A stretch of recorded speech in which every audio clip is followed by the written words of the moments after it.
May's little garden, plentiful and hardy. Let's watch the garden grow. Let's watch the garden grow. Hey, it's Nay. And welcome back to Nay's Little Garden. So, I'm going to show you some of the garden. It's looking wild. We have some good things, we have some what is going on, and I'm just kind of going with the flow. So we're gonna go out into the garden, and I feel like I've kind of missed that window to plant a lot of stuff outside still, like, you know, like carrots and broccoli and stuff. I have some things planted out, but in my polytunnel, I feel as if I can still grow stuff in there. Let's water some plants and get into it. All right, so first up, I dubbed this my carrot bed. There's other stuff in there, but look at those carrots. They're growing so well. They're getting so big. I've been plucking randomly from it. That's a broccoli I've thrown in. I definitely should have thrown more in. I've only got a few, but it is what it is. And I had to flick off some of those caterpillars. This is a pepper plant that is, look at this. It's literally starting to, it's flowering and it's already growing some peppers. If you look really closely, look at those green peppers. So fabulous. That is, I believe, tatsoi, which is amazing. But you see how it's getting eaten up? That stings. Moving on. This is another pepper plant. It's a sweet pepper. I think it's a tangerine dream. It's producing more peppers. And it's been producing all summer. Okay, can you guys see that watermelon right there? There's a watermelon deep in that raised bed. I didn't think I was going to get any watermelons, but there's one there, and there goes the second one.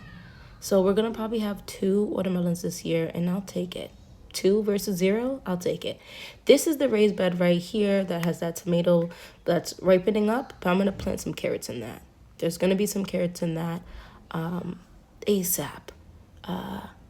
And some good healthy ones, I think, that are going to be big and delicious. And I might leave a lot of them in the raised bed and pull them throughout the fall and winter. So this is my experimentation right here. There is a tomato plant that refuses to die, and then 2 tomato plants right there that I planted for a fall harvest purposely. So they're just starting to flower. I think they're going to be fine even with the cold weather at nighttime, only because it's under the polytunnel, you know. But look at this tomato plant. This is the black strawberry tomato plant. It's been literally I've been harvesting from that all year. It was one of the first tomatoes I was able to harvest as well. Over here, I'm just giving you a closer look of that tomato plant that has those tomatoes ripening. I have a feeling I'm going to be able to rip that out in the next week or 2. Maybe a week, you know, and then the rest of them can ripen. Over here, we have the beans I planted super late. They look quite voluptuous. They're growing in very nicely. It's just so lush. It looks even more lush on camera, to be honest with you, but it does look lush in person. And I have more carrots back there. Now, this is my concern. I might pull these squash plants because, look, it's shading so much of those carrots. I don't know if the carrots are growing. Now, yeah, they look like they can go. But, yeah, there's beets and carrots on that side. And I feel like I want to plant more carrots. So I'm just like, slow down, Savannah, but also it would be like just tossing 1 or 2 carrots in any soup, stew, or dish throughout the fall or winter, honestly, is prime. Now, this is one of the pepper plants that got butchered by that animal. So it's a purple pepper plant, and it's growing now. Look at those. Can you see those peppers? Those dark, yeah. So it's growing. They're not very big, but they are growing. So I pulled, I think, about 4 or 5, which, I mean, I'll take it. But, oh, I want to show you also here. Can you see these flowers opening up? And then look at that squash. Hey, I planted those late too. So I'm hoping I'll be able to harvest them, which I'm excited for. All right, so I'm going to toss some carrot seeds out. I have so much to do. I feel like every day is a day where I feel like lately, right? I kind of do a lot, or I'm not gonna say absolutely nothing, but I do a lot or I do very, very little. There's really no in between, and I'm trying to find that in between. And the in between isn't necessarily every day has to be a certain amount of work. It's just I want to balance the month, right? If a woman's cycle is around the 28 to 30 day cycle, right, which is a month, I'm trying to go with that, because I feel like some weeks I'm Wonder Woman and other weeks I'm Superman with kryptonite running through my veins. So we have to just go with the flow. And I let these green stalks run away from me. The spiders really got me. I'm gonna be very honest with you. I know that they just had this massive sale. I was there, I saw, I could have purchased another 3-tier green stalk or whatever for like $47. Guys, the sale was insane. Next year, we'll see how I feel. I might hop on it. Because I think what I'm gonna end up doing, because we're getting a camera on the side of the house, I'll feel more comfortable putting some green stalks there, because if you try to take them, I will have you on video. I live in more of like a urban, suburban-esque type of space, so you know, there's just a lot of people around, and so I just want to make sure if I'm gonna put, I just think that they would do better and possibly not be messing with my deck as much if they're on the side of my house. And then I think I'm gonna put some also on my property in the back, but it's just like, because it goes down, it's hard trying to figure out how I'm gonna level it, and do I really want to take up backyard space with the green stalk when in fact I can put another raised bed. And that's kind of where I'm at right now. Like, I do think it's a bit of a struggle when it comes to mowing the lawn, because one half is my garden and the other half is kind of like grass, and I'm trying to mess around with the decision of, is it that serious to have grass? Because not to have grass, but like, can I take up more space next year? I grew a sugar ton of things this year, and we're still growing things, so I'm not by any stretch of the imagination calling an end to the gardening season for 2025, because it's not done yet, right? But I grew, I'm gonna say, very confident, at minimum twice as many things this year as I did last year, and I feel like it's even more than that, right? And so I'm very excited for 2026, and I have a lot of thoughts going on pertaining to that. I almost feel as if gardening is both very, very relaxing and a safe space for me, and a little stressful in the same breath, like the same thing on the, like, you know, one coin. Walk with me for a minute. The first being, it's so awesome, such a safe space, because when it comes to being able to step out into the backyard and I'm growing the things I want to grow, like, I'm gardening, and I feel like this is something most people, if you want to get into, I mean, really anything, but like we're talking, let's talk garden specific, right? You don't want to start gardening and you need that produce to function, to survive, to eat, you know what I mean? Because it's gonna put so much pressure and cause concern in a way that's gonna make you hate gardening. You need to start gardening when it's like, if I can pull produce, fabulous. If it fails, well, I still have things I can eat from like the store or wherever else. Does that make sense? I think that through what I hear of people, and maybe this is slightly me looking down on myself, but I don't think gardening in itself, and a lot of other hobbies, is hard, like most people can't do it, right? I think it's something that you need to take time to learn. You need to take time to educate yourself. But in the day and age we live, education is something that is, or educating yourself, I should say, is significantly easier than it was before I was alive. Does that make sense? Through social media, where people who are doing it, you can watch them doing it and they talk about it, and you know, the internet and libraries that have access for people to go to, and people around you that you can just ask. It's so easy to find information. The next step would be then to apply said information, right? When they're like, you know, you're formulating your own hypothesis through experimentation with gardening, right?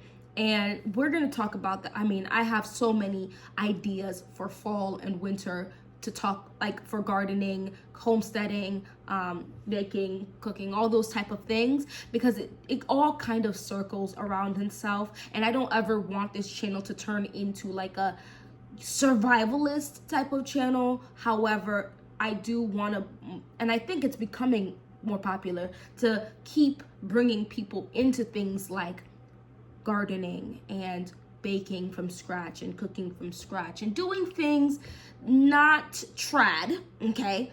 Doing things to be a little more self-sufficient, right? And that encompasses a lot of things. Like, I do my own nails. I mean, these are glue-ons, but still, you get what I'm saying? I do my own hair, I do my own makeup, I do my own, when I have lashes, when I do brow stuff, when I do a lot of things myself. And that's not to say I don't sometimes, if I want to go get it done professionally, I can. But the fact that I can do it myself almost is like, it's an empowering type of feeling, if that makes sense. Anyway, I'm getting kind of away from the point of today's video, which is we kind of walked through the garden together. I hope you enjoyed it. I enjoyed it. Originally, I was gonna have the natural noise going on, and I think a lot of people who make content can attest to this. Oftentimes when you go to do that, before you do that, you'll hear absolute silence. No one wants to do anything, nothing's going on, and then you go outside or go somewhere to do something, and now all of a sudden somebody's doing something outside, which is their right. That's their prerogative. It's their property. But now it's like, now we hearing crazy noises.